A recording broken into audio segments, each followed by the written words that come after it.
I'm gonna try and keep this on a very tight camera focus. The camera eye. Right? What I do to you, I do to me. Okay, so here's a few words I wrote down to myself. Examples. A CDF, that was the first firefighting organization I went to work for right out of high school, which is like a first responder who cares about others, if you will. And so this is what I wanted to cover is what we call hierarchies, or if you will, an inverted triangle or inverted consciousness. Or I figure most of you know what an inverted power strip is, right? So the reason this is important is because I'm a living example of what it is I self-acknowledge, why I was doing what I was doing, that I can self-reflect on why I was doing what I was doing. And I'll give you an example. Most everybody knows what a military hierarchy is, right?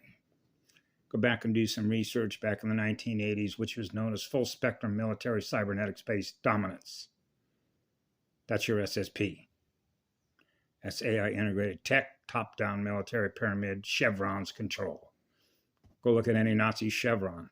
That's the same chevron you see on the U.S. military uniforms. They've been wearing those for a long time. Go back to the blue coats, right? Using Indian scouts. My dad used to call that rank and horsepower, inverted power strips, right? So that's called a chain of command. So you start out as a buck private, right? Otherwise in the Marine Corps, known as a jarhead. Okay, that's why they were given dog tags, the dogs of war. So they're being trained to be killers. That's why I refuse to go in the military. You're not going to weaponize the law of one. Put that into some perspective.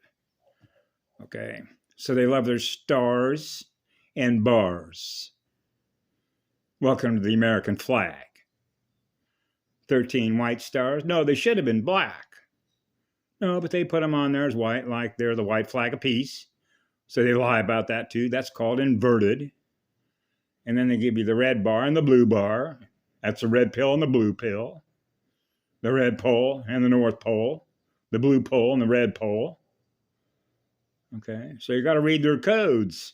Read their flag codes. Right? Skull and bones, pirate ships, they lie about everything. And that's a psychopathic liar. And that's a black flower, which is known as what? We covered that. Victimizer, which means they refuse to take accountability for what it is that they are in energy of what they do to be top-down controller types. Right? So that's your military hierarchy. Those are the guys that go brrr. And I realized when I was working in a corporate environment, in order to see what they were doing, right, at the Informations Command, at the Space Transportation Systems Command, and naturally their GIS and their GPS, it's Satellite Systems Command, right? Everything's about command and control. I'm in control. See, because the higher that I am and up, everybody reports to me. Right, so you know when you go into a room sitting around at a table and you're at a table, they've already made a decision on how it's going to go because they have the power and the authority to say so. So that means everybody below them doesn't count, ultimately. And that's why I had experiences going up through what we call the food chain of the sharks. The higher up you go on the food chain, the bigger the shark, the bigger the vampire. Right, which is nothing more than a bigger master, which means I got more bars than you do. Right, so the reason that I give some of these examples is because when I was a firefighter, when I was 17, I was looking at a lot of photos of a lot of people that worked in wildland fire control, structural fire control, rescue, and all that, right? And I thought, well, I want to go all the way up the ranks. But there's a difference between why some go up to the top of that pyramid and why other beings that represent the law of one that want to go to the top, which means if there's a mother and a father in you that wants to protect and loves all their children, then you want to be at the top, right?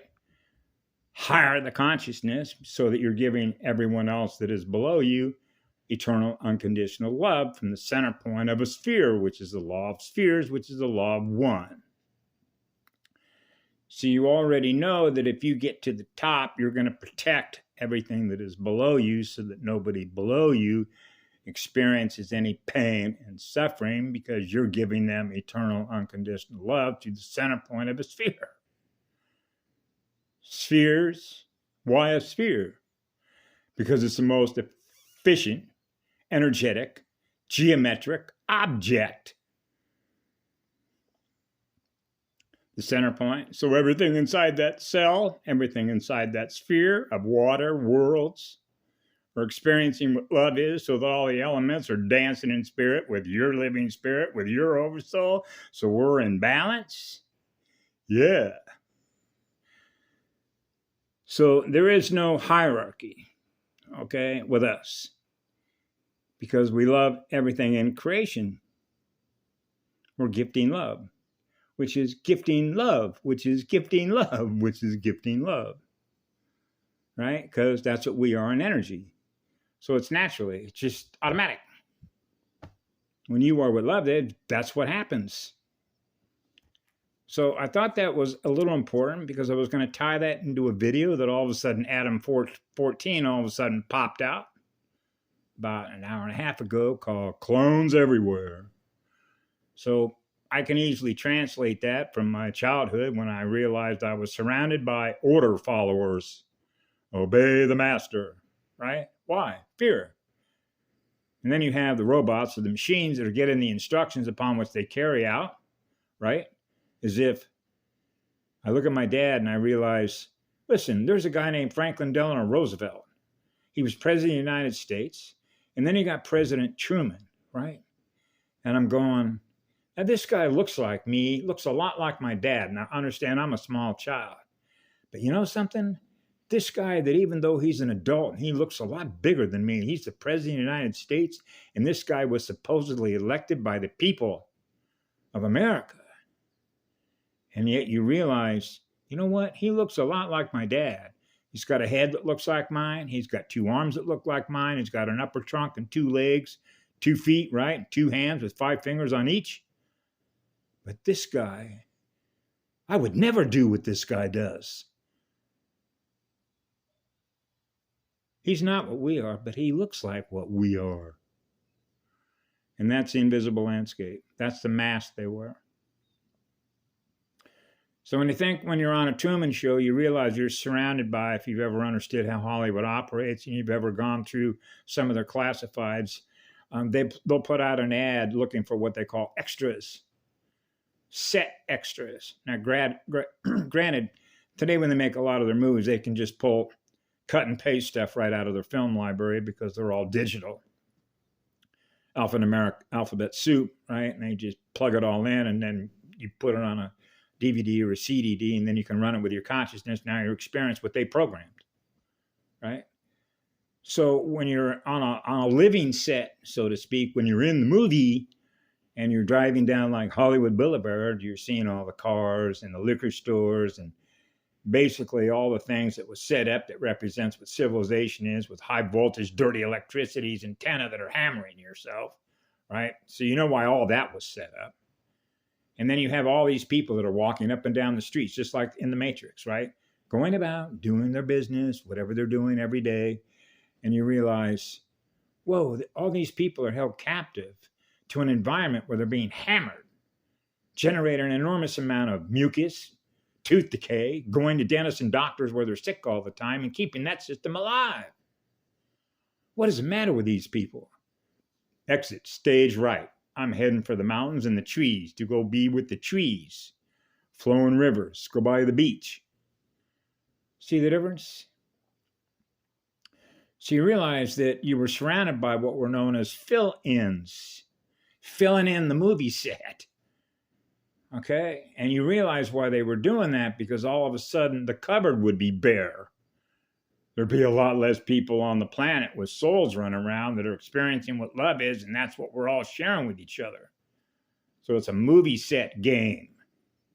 That's what they do with all their clones. Clones everywhere. Robots, cyborgs, biobots, order followers. And they try to give you the impression that they look just like you, and they live their life just like you, but they're not us, right? Because we wouldn't do what they do. We wouldn't drink poison, eat poison food, and work for companies that do that, generating poisons, poisoning the air, poisoning the water, poisoning the soil, and producing poisonous food, right? Well, it's not going to matter to them, is it? Because they don't have a soul and they're running on a machine. See? So now you're sorting the train as you go from the early 1950s, and you begin to realize that the things that people knew in the past in order to keep their energy up, like most of the stuff that I saw that my mother had in the cupboard, all of a sudden these things begin to disappear. And then you begin to understand how they erase things from history, like erasing memory from your history of knowledge that doesn't get passed on from one generation to the next. And you begin to realize how the library of circulation of how spiritual knowledge and spiritual truth gets passed on from one parental generation to the children's next generation. And then you apply that into one generation of children that's been traumatized and abused under a Bayou master programming with a military hierarchy of cyberspace.